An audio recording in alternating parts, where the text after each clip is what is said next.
Labas vakaras, štai ir vėl aš, Laurynas, jūs jau matau manęs pasilgote, aš vėl eteryje šiandien per TV Pliumpą.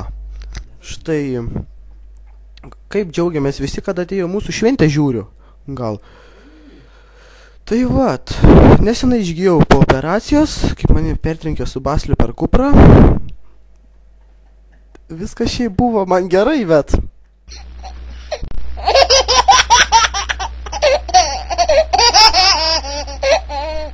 Labą dieną, esu Laurynas Kumštynas. Java, norėjau jums visus pasveikinti su šventėm. Nežinau, tų švenčių aš dar jų nesu matęs, va čia, bet esu vaikinas, 16 metų, 4 vaikų motina, nesu nužudęs nieko, ten už 3 žmonės sėdėjęs kalėjime, bet nenužudimus, už papjovimus. Čia nenužudėm šiaip iš tikrųjų.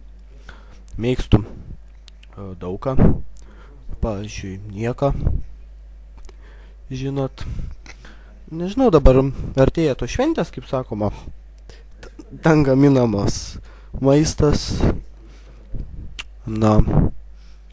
jo. Nežinau dabar, aš sėdžiu prie kompa, gal turėčiau šiaip laisvo laiko, norėčiau